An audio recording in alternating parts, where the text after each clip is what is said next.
None of us in Jacksonville, including task force officers and fellow agents who've been working these types of violations for years, we had never seen anything like this before. Mr. Chancellor was very cyber savvy. Like I say, he had been operating for at least 3 years, probably longer, through the use of proxy servers which concealed his online whereabouts. He had numerous online persona to conceal his online identity. Using MySpace as an example, he had persona of 6 different young boys and corresponding pictures, all involved in skateboarding. I mean, good-looking kids, 15 years old. Some of it was child pornography too, where they were showing their genitals. And he would go online purporting to be one of these, and he would appear to be randomly finding girls either again on Stickam or MySpace and strike up a conversation with them. Several of the instances, I think in one Stickam video we have 4 girls all exposing their breasts. They're apparently having a sleepover, and he contacted one of them, and again, these 4 young girls thought they were having a conversation, a video chat session on Stickam with a 15-year-old boy they'd never see or hear from again. So they're all there exposing their breasts, not realizing he's doing a screen capture, and then he's coming back later, very often in a different persona, saying, "Hey, I've got these pictures of you, and if you don't want these sent to all your MySpace friends or posted on the internet, you're going to do all these poses for me." And his whole list was, I think it was 26 different poses for a total of 41 different images.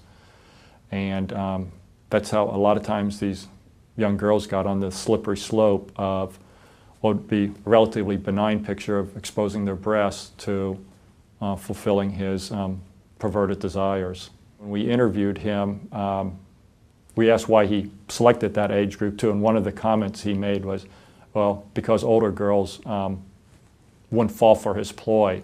He said all told there'd be about files of about 50 victims on his computer. When our computer forensic examiner started doing his thing, we found the files of nearly 350 young girls. Again, several of the files had multiple victims. When he was done with them, when he obtained all the illicit images or videos he was seeking, they'd be placed in the done file. So I guess so he didn't waste his time going back after them later. He knew if they were in the done file, they were done.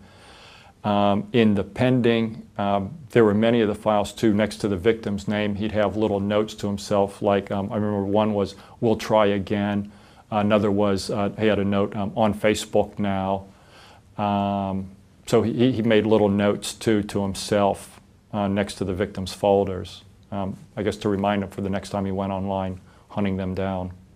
We started each day and ended each day in the same little room, which was dubbed the Chancellor Room, and we went through each victim's file trying to find clues to identify these girls. So far we've positively identified and registered 106 victims. They've been located in 26 states, 3 Canadian provinces, and the United Kingdom. Leads have gone out to 39 different FBI field offices to conduct these investigations. There's still about 250 young girls out, well, young women now, out there who have not had closure yet. So that's certainly one of our goals, is to try to identify as many of these remaining victims who are out there so they can be located, they can be interviewed, and obtain any necessary counseling they might need, and to let them know that this dark period of their life is over. They don't have to be looking over their shoulder thinking, is this guy still out there? Is he looking for me? Is he going to be coming back?